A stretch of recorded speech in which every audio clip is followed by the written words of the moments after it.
Hi, welcome to the Connecting to Reimagine webinar. I'm Michelle Fox. I cover personal finance for CNBC's financial wellness initiative, Invest in You. And today we are looking at the 2002 TIAA Institute GFLEC Personal Finance Index, which measures, among other things, the financial literacy of US adults. And it's something that I see very often in my reporting at CNBC, that so many Americans just lack basic financial knowledge. And that has a direct impact on financial well-being. So we'll talk about that today. We'll dig into and analyze the findings with our panel of experts that are joining us. So first I want to go to GFLEC's Andrea Hasler. If you can kind of just give me an overview, talking about these findings and the data and how it measures financial literacy. Thank you so much, Michelle. I'm happy to talk about our joint project with the TIAA Institute. So we have been collecting data in the US on financial literacy since 2017. And we have been doing that on a yearly basis. So we have now 6 years of data, which is pretty unique. What's also unique is that we have the most comprehensive measure of financial literacy to date. So we are measuring financial literacy not just with a handful of questions, we have actually 28 scenario-based questions that cover 8 functional areas. And these functional areas range from earning, saving, consuming, investing, but also borrowing, insuring, and comprehending risk. And these scenario-based questions relate to common financial situations that individuals encounter. So it can be seen as a measure of working knowledge rather than textbook knowledge. And so we can, with those 28 questions that span over those 8 functional areas, we can provide a very nuanced analysis of financial literacy. And what we did in addition as well, we oversampled demographic groups. So we have reports on millennials, Hispanics, Black Americans, women, and this year, for the first time, we oversampled Asian Americans. And just one more number, we have around 3,500 respondents that are age 18 and plus in this year. So let's go to Paul Yakoboski with TIAA. Talk to me more about what these findings show with the levels of financial literacy in 2022 and how they vary among US adults. Sure, thanks for that question, Michelle. I think 3 items warrant particular attention. Number 1, financial literacy indeed is quite low among US adults, and there's no evidence that it's improving. So over the first 6 years of the PFIN index, the average percentage of questions answered correctly has hovered around 50% with no noticeable change. Number 2, financial literacy has consistently been lowest in the realm of comprehending risk and uncertainty. And this is problematic since uncertainty is inherent in personal finances in general, not just investing. And individuals are then poorly positioned to understand where their financial risks are greatest and are poorly positioned to make appropriate decisions under uncertainty. And the third point I'd emphasize is that financial literacy is low across demographic groups, whether we're focused on gender, whether we're focused on age, race and ethnicity, or education, but it tends to be even lower among some subgroups. So for example, this year among Gen Z adults, the average number of questions answered correctly was 40%. So this means that young adults are starting out with a poor base of knowledge, yet making financial decisions with both short-term and long-term ramifications. That's interesting. So Shelly, I want to go to you, Eweka from TIAA also. I want to talk to you about those different levels of financial literacy across demographic groups. Can you tell me a little bit more about that and how it influences your work around financial wellness? Thanks, Michelle. Let me start by thanking GFLEC and the TIAA Institute for compiling the PFIN index in the first place, because this work is crucial. It brings awareness to a longstanding problem, and that problem is not isolated to 1 or 2 demographics. Across all of America, we need more financial literacy, all communities. that financial literacy, like you said earlier, Michelle, it will lead to financial wellness. And one of the keys to improving that financial wellness is people need a financial plan.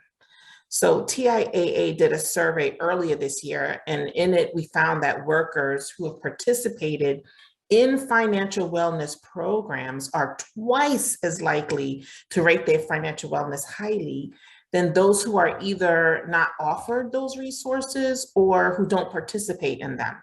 And that's key, because twice is likely to have a financial wellness rating if they've participated in a financial wellness program.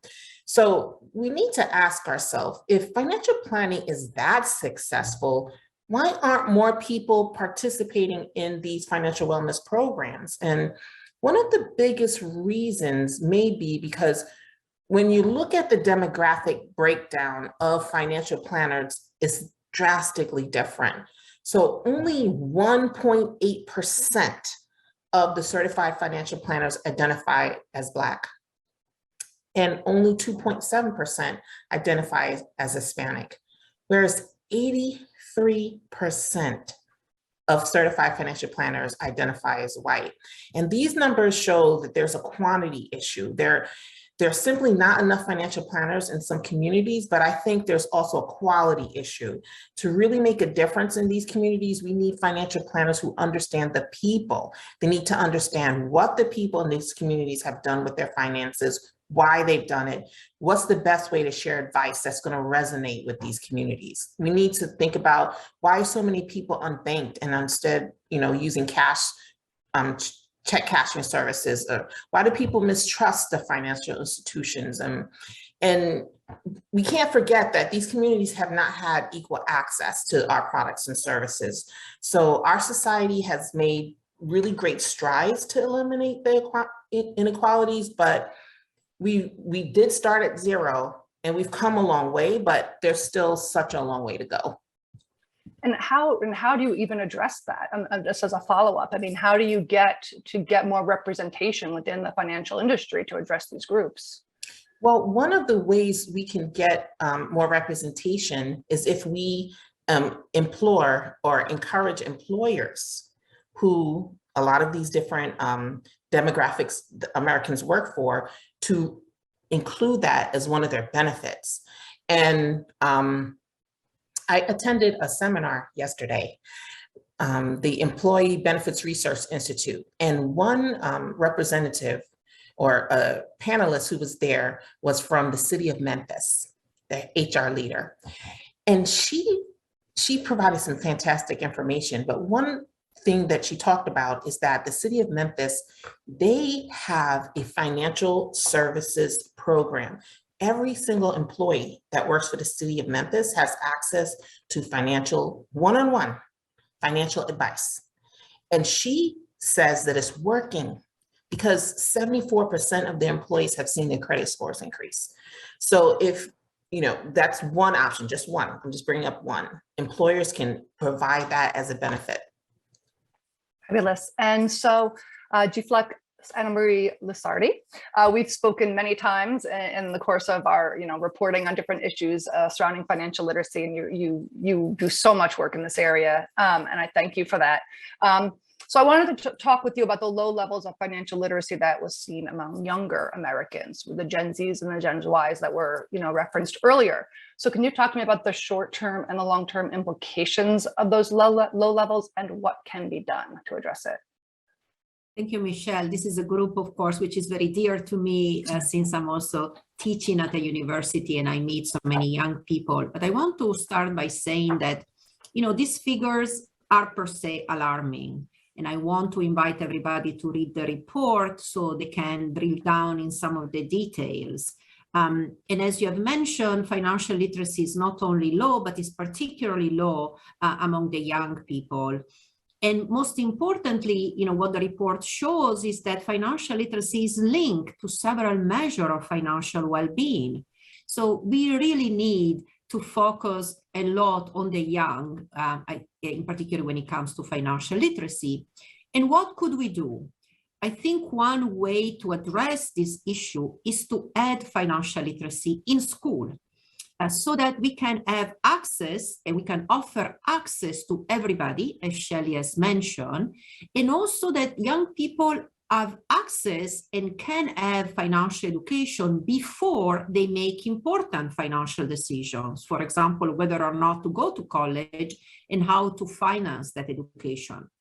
And just a more follow-up on that point, when you're talking about young people and even maybe getting them younger before they make the decision about college, isn't this also so important, going back to your findings, that, you know, when they don't have adults as parents or guardians who are as informed, that they're not getting that knowledge necessarily at home.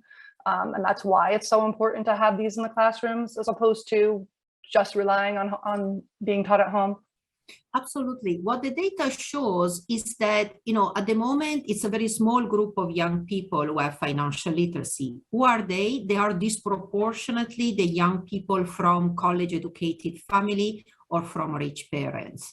And this is why offering in the school will provide an access to everybody, in particularly those who cannot get that education in their families, in their neighborhood, in their community. And I think that's a very important way to make sure that everybody has access to financial education. Fabulous. So Paul, I want to go back to you and go, dig deep into this data again. Can you tell me a little more detail about how you measure financial well-being and how it's linked to financial literacy? Certainly. In addition to the core index questions that measure financial literacy, the PFIN survey includes a range of questions providing indicators of financial well-being. So, for example, ease or difficulty making ends meet, whether or not individual is debt constrained, financial fragility, their ability to address a financial shock, time spent dealing with financial issues and problems. And when we cross our data of financial literacy levels against these various dimensions of well-being, we consistently find that individuals with greater financial literacy tend to have better financial well-being across all of the indicators. And importantly, go back to what we've been discussing, this holds across demographic subgroups, including those where financial literacy tends to be particularly low. And at the end of the day, this is why we care about financial literacy. Now, it doesn't mean that financial literacy is a panacea for poor financial well-being. I mean, we've mentioned other factors matter, resources matter, financial access clearly matter, but so too does the ability to make wise, appropriate financial decisions. And that comes back to financial literacy. And we see that link clearly in the data. And there's also a cost to low financial literacy. Andrea, can you talk to me about that and how you quantify it? Yes, I'm happy to. So there is one additional question we added recently or a couple of years ago that asks about how many hours respondents spend per week thinking about and dealing with issues and problems related to personal finances. And we see that on average, US adults spend 7 hours per week thinking and dealing with issues and problems. And if you think 7 hours is almost an entire workday. So we also have that follow-up question added to the survey that asks, so how many of these hours occur at work? And that's on average 3 hours per week.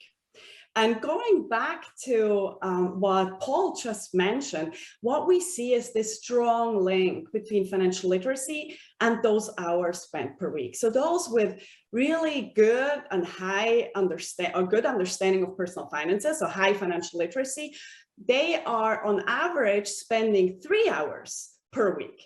And those with low financial literacy levels, those who cannot answer that many questions out of the 28, they spend 12 hours per week on dealing with issues and problems related to personal finances. And that's a lot. That's how we measure cost of financial literacy. And then just to follow up on that, that goes back to what we were talking about earlier when it comes to employers. If people are spending time perhaps during their workday dealing with financial issues, is that an argument that can be made for perhaps help coming from employers to help deal with the issue? for Andrea. Yes, Sorry. yes, for sure.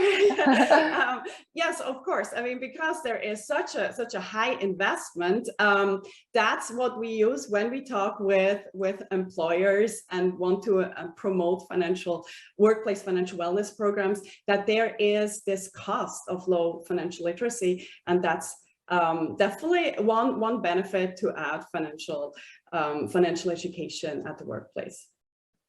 Great, thanks. And so Shelly, I want to go back to you. How does this all inform your work? The amount of time that people are spending on worrying about their personal finances. How does it inform what you do, and what are your recommendations for decreasing those hours? Well, Michelle, you're right about how people spend a lot of time worrying about their finances, because we saw in our 2022 financial wellness survey that more than half of all Americans are now aware of their overall financial wellness than they were before the pandemic. And what we do realize is that people will spend less time worrying about their finances when they have a plan. So having a plan, your financial plan, and working with someone to make sure that you understand what your goals, what your resources are, and how you can achieve these goals, having that plan is going to give you more confidence. And financial planners, we need to meet people where they're at, understand their level of knowledge, and talk to them and not at them. And so when we are working with our clients, if we understand who we're working with, then that's going to help us as we help them plan for and meet their goals. And the numbers from the PFIN index illustrate how if you compare people with a very high level of financial literacy with those who have that very low level, the people with the very low level are, 6 times more likely to have difficulty making ends meet, 3 times more likely to be debt constrained, or 3 times more likely to be unable to cope with a $2,000 financial shock. So again, I wanted to point out that, this is not unique to just people of color. Yes, Blacks and Hispanics, they have only 35% financial literacy rate, which is much lower than the financial literacy rate than whites. But the financial literacy rate for whites is still only 55%. We have a long way to go, because we need people to have much higher rates so that they can feel comfortable and confident in making those very important financial decisions. And what we do know also is that people with lower financial literacy levels tend to be people with lower income levels. And so the US Census Bureau reports that almost 40%, that's 40% of households across the nation have income that are less than $50,000 a year. And that's across all demographics and all ranges of profession. So some of our teachers, like our police officers, some of our healthcare workers, home health aides, waiters, waitresses, cooks, hairstylists. These are people who have steady jobs, but because their level of financial literacy is not as high as we'd like it to be, it is impacting their financial wellness. And it's primarily because they do not have a financial plan. So we really need to work on how we can reach these people and help them with their actual financial planning. And that's a big void that we need to fill across the nation. Sure, absolutely. I was going to follow up just to ask, what do you say to those who say they can't afford a financial planner? They know they need a financial plan, but they think they can't afford one, or like you said, they don't have access to one. What can they do? Well, for those who are fortunate enough to work with an employer, sometimes when you have a retirement account, like your 401k or your 403b, those companies that provide that retirement plan to you often provide complimentary financial advisory services. So that's where I would tell you to start. Contact your financial service provider, where you have your 401k, your 403b. If you're self-employed, hopefully you've been able to open up a self-employment plan or an individual retirement account. Whichever company services your account, contact them to see if they provide complimentary financial services. And then that way, you can get access to someone who can help you with your day-to-day planning. Also, there's also a lot of digital services out there that's available. So the same company that you use with your retirement account, you should be able to log onto your account and see what services are available through their digital advice, the digital offerings. Great, thank you. So Anna, I want to go to you. You've been heading the Financial Literacy Committee in Italy for several years now. So can you talk to me, from a policy perspective, how do you see the relevance of the PFIN index data and its findings? Absolutely. So we need data to better design policy and programs. So, we need that information. And we also need data frequently because we have experienced so many changes in the economy. I always tell people that, as Shelly said, there are costs of financial illiteracy. So financial illiteracy is costly, and we have to decide how to pay for those costs. We can pay by doing prevention, or we can pay by supporting people when they face problems because they, for example, have made financial mistakes. And normally prevention is cheaper and better than the cure.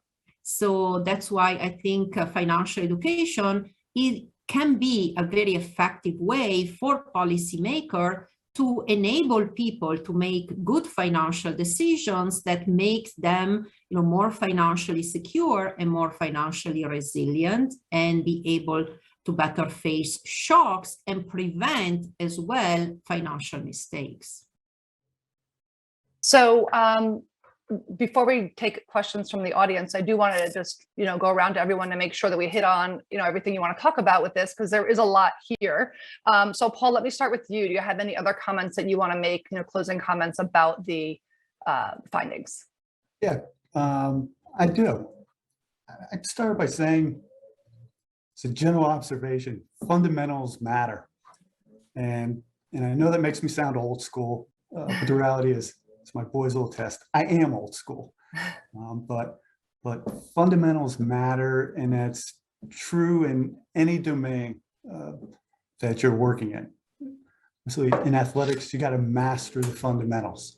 Well, the same holds in the realm of personal finances, and that's what the PFIN is about. It's about fundamentals. Go back to what Andrea was saying at the very beginning. What we're trying to gauge and measure is functional knowledge in the day-to-day finances and financial decisions that people have to make. And so these very low levels of financial literacy, I mean, in the aggregate, we're only getting half of these questions correct on average. Among some groups, we're down near a third. That's just disturbing. And the fact that we're making zero progress, over the 6 years of the index is maybe more disturbing. But as Shelly mentioned, as we saw in not this year, but the previous year's survey, in particular, as individuals are coming out of the pandemic and the ringer that's put them through, they are more focused on their personal finances. They are more focused on their financial literacy and improving that. And so this is, if you're looking for silver linings in very dark clouds, well, here's one. Here's an opportunity when people in general are more hyper-focused to make efforts, to double down on efforts to improve their financial literacy and put them in a position to do better by themselves. Great. Andrea, anything else you'd like to say, your closing comments? Yes. So I'd like to emphasize once again the strong relationship between financial literacy and financial well-being. So maybe I'm too much into the data and I'm geeking out because I really love working with the data and going through all the analysis. But when I do regression analysis, for example, and I control for demographics such as income and education, I see still a very significant relationship between financial literacy and better financial outcomes, higher financial well-being. So financial literacy is very important and relevant and goes above and beyond regular education, for example. So I just would like to echo what Anna and Shelly said. So investing in financial education, whether that's in school or at the workplace, is very, very important. And what our findings show, because financial literacy levels are very, very low, this financial education is much needed. Great, thank So you. Thank you so much. Thank you. So Shelly, any closing comments from you as well before we move on and get some questions from our audience? Absolutely. So I know we've talked about the awareness of overall financial wellness, and I started with, thanking all of you guys for this really important work that you're doing and why it's so important, because we need to be able to help all of our fellow countrymen to be able to push themselves up and be able to nudge them forward with being able to have dignity with their finances. And we've talked about the fact that we need more diverse group of financial planners and professionals to be able to reach and to work with the different communities. And we've also discussed how it's important to have education start as early as possible so that we can increase our financial literacy. But I did want to just focus a little bit more on the real opportunity that employers have, because they can really do more. They can step up more. And we know that because more Americans are aware of their financial wellness, and we know that workers, they receive, when they get financial wellness resources from their employers, it really helps, and they utilize and then they engage in those benefits. Usage of these offered resources, they hover around 50%, except for saving for retirement. Now, saving for retirement, you have a much higher usage from employees, but more than 1/3 of employees are not able to take advantage of that. So similar to how employers are really invested in their employees when it comes to their medical investments and benefits. And we know that that's very important, and we agree with them, and that's a given. But I believe that employees should take that same approach to offering their employees financial wellness services. And I talked about the example that I learned about yesterday with the city of Memphis. But one thing that we saw in one of our surveys is that employees trust their employers. They trust them, and they want financial wellness education. And that was, underscored in our Retirement Insight survey. And just 2 points: the number of employers who want access to financial advisors, they jumped from 31 up to 31% from 22% in 2020. And 65% of employees consider their employers a trusted source about financial wellness.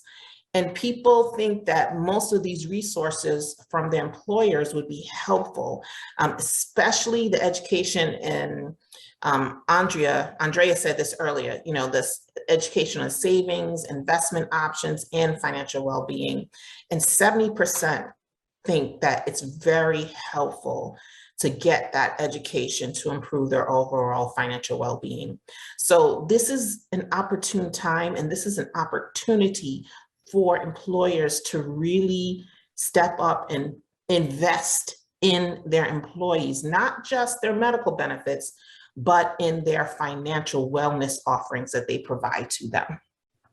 Yeah, it's funny that you mentioned that, because I recently wrote about financial wellness benefits being provided by employers, and that there's been an uptick in interest due to everything that's happening in the labor market with the Great Resignation, and employees or workers, job seekers, are looking for employers to provide these benefits. So some are stepping up in this war for talent so they can retain or attract employees. So maybe that will bring about some more programs from employers. Anna, I wanted to go to you for our final thought before we move to our questions from our viewers. Thank you, Michelle. I think these data are a call for action. Basically, the level of financial literacy are too low in the population and among many of these groups to think that people are well equipped to make the type of financial decision that we all need to make today. So I want to mention again how important it is to have access to financial education. And for example, how important it is to have financial education in school. So we can equip the young people, the next generation in particular, so they can do better and we can change those statistics. At the moment, about half of the states in the US require personal finance education, and we need to do more and better. How about the other half? You know, those young people as well will have to make financial education. We also need, and I want to echo what Shelly said, financial education in the workplace. This is where the adults are, and this is also where there is a big demand for financial education. And as we have all said, the employer as well will benefit for it. So, you know, this is a call for thought leadership, you know, for policymaker, for employer to do so. But I want to add kind of a call for action also for the private citizen. You know, we can all ask for financial education in our school. We can all ask to have more resources in our library, in our local community, and we can all ask for financial education at our employer. So, you know, this is a call for everybody to do more because more than ever, we need this type of skills to be able to navigate better the world around us. Thank you very much. So we are getting some questions already from the audience. So Andrea, I'm going to send this to you first because they're asking how can we get access to the PFIN index? That's a very good question. We have plenty of reports on our website.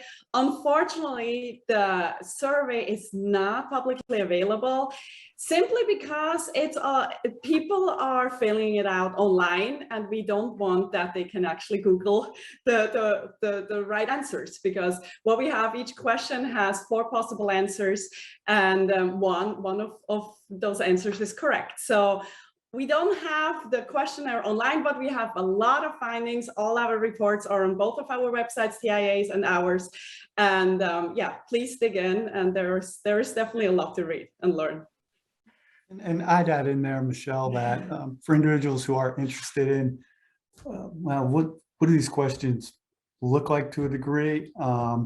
You go back in particular to the earlier reports. I know for a fact in the 2017 report, which was the first, we did, in the course of writing up the findings, did include several of the questions just so people could see, well, get a better feel for what we were asking and how we were asking these questions.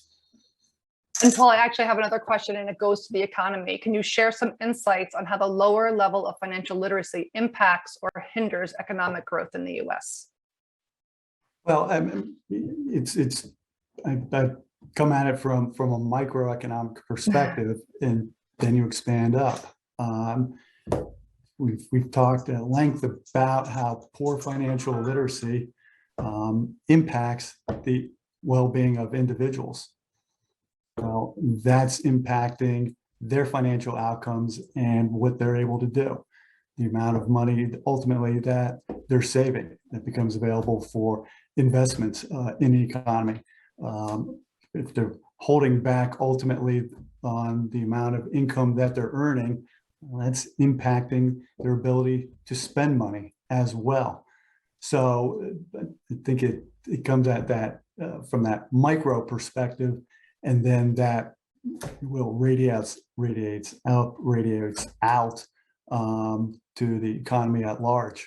And that's why I think this honest point earlier about, you know, this low financial literacy comes at a cost, and how society going to pay for it. Helping individuals as we do through various social programs when they find themselves in need, or putting them in a position so they're less likely to be in that situation. And so I have another question for Andrea again. For those communities who are in the lower end of the financial literacy index, what are those financial education topics that they would most benefit from? That's a good point.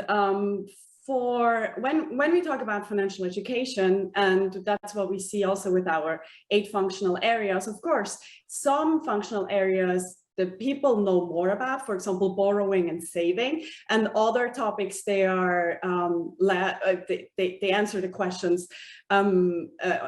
Fewer questions are answered. So, for example, on the realm of comprehending risk or insuring, but still. Financial literacy levels are low, even among the topics they enter the best.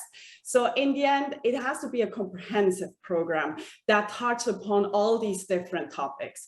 So it's not just one single that we can say, let's tease that out, because everything is intertwined and interlinked. If you think about various financial decision making, there is always some sort of we need to understand how compound interest work. We need also to understand how risk diversification works. So there is, in my view, a need for all these different topics to be included.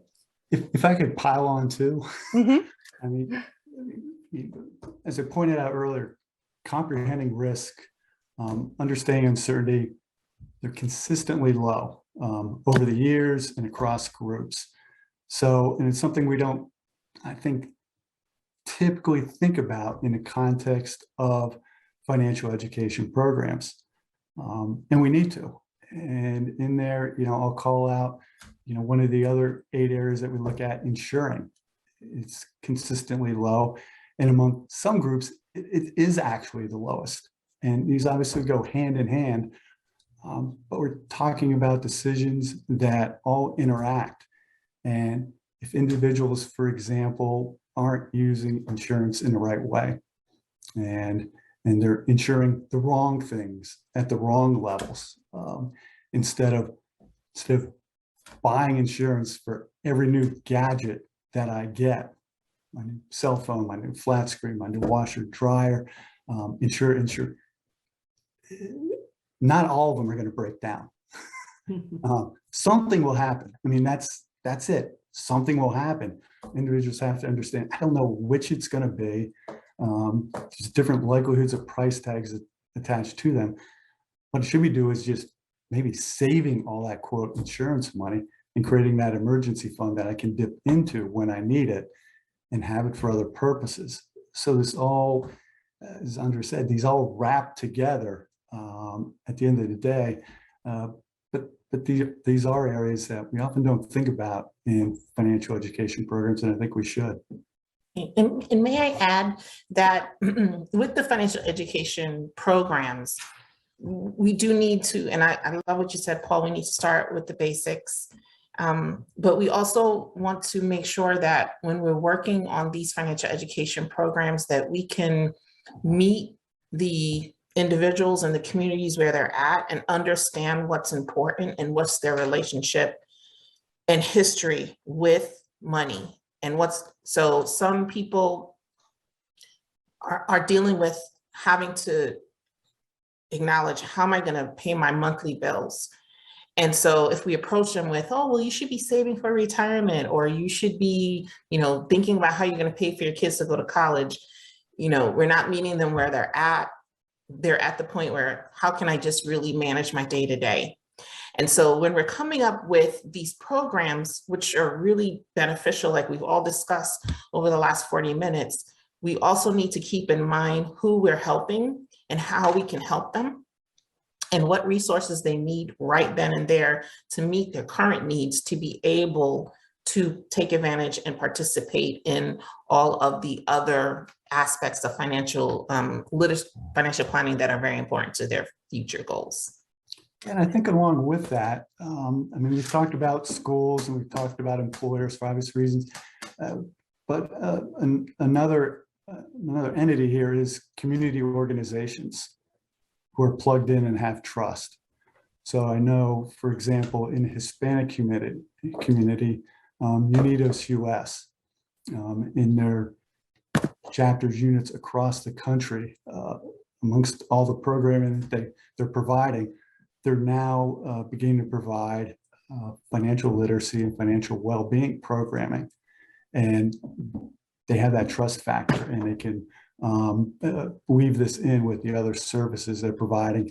And obviously, they understand the nuances of the demographic better than anybody. So there are, I don't know if unconventional is the best word, but also other entities to engage that go beyond the schools and the employers.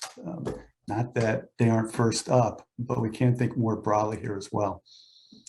And Anna, we have another question that goes to what's happening in the news now with inflation.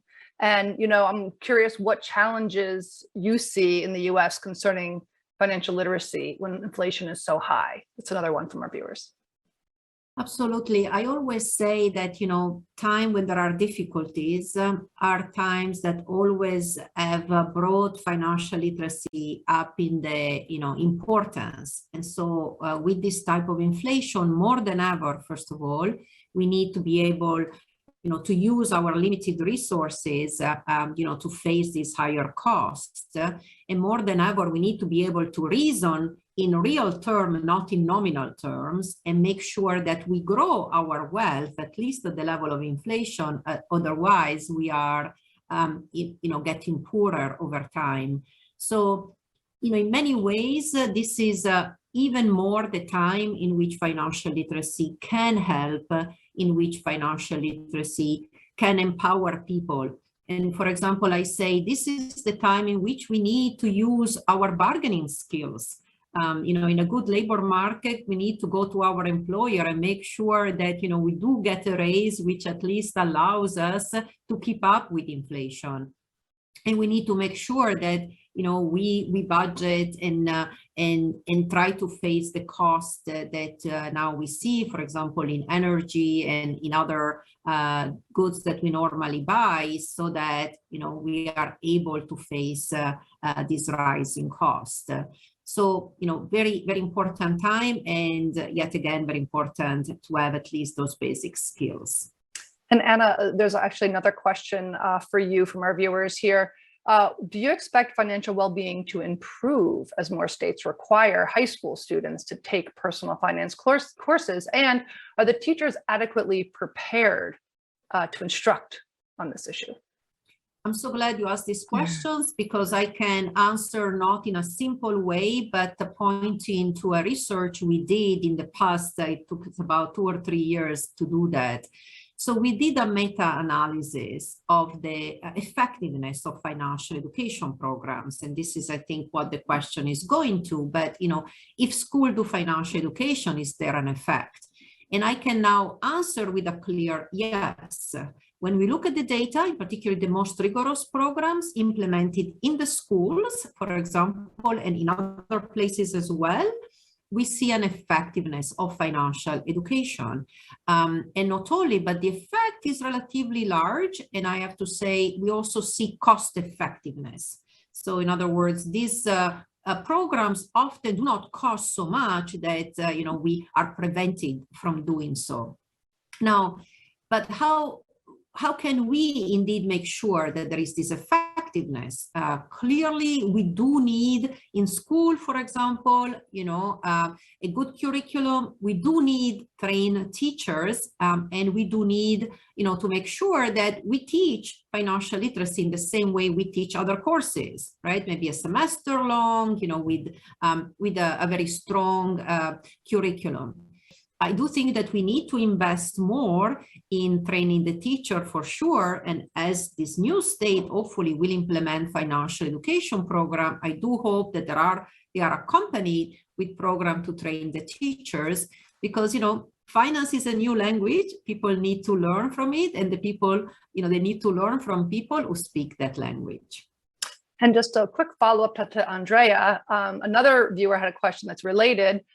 Is there any data that supports the notion that students who have taken a course financial literacy course make better higher education and career choices? So what we see with our data, I just want to go back to our data. We see, because we also survey whether people have been exposed to financial education, and we see that those who have been exposed to financial education are scoring higher in financial literacy topics. So there is a clear correlation between these two variables that we have in the data set.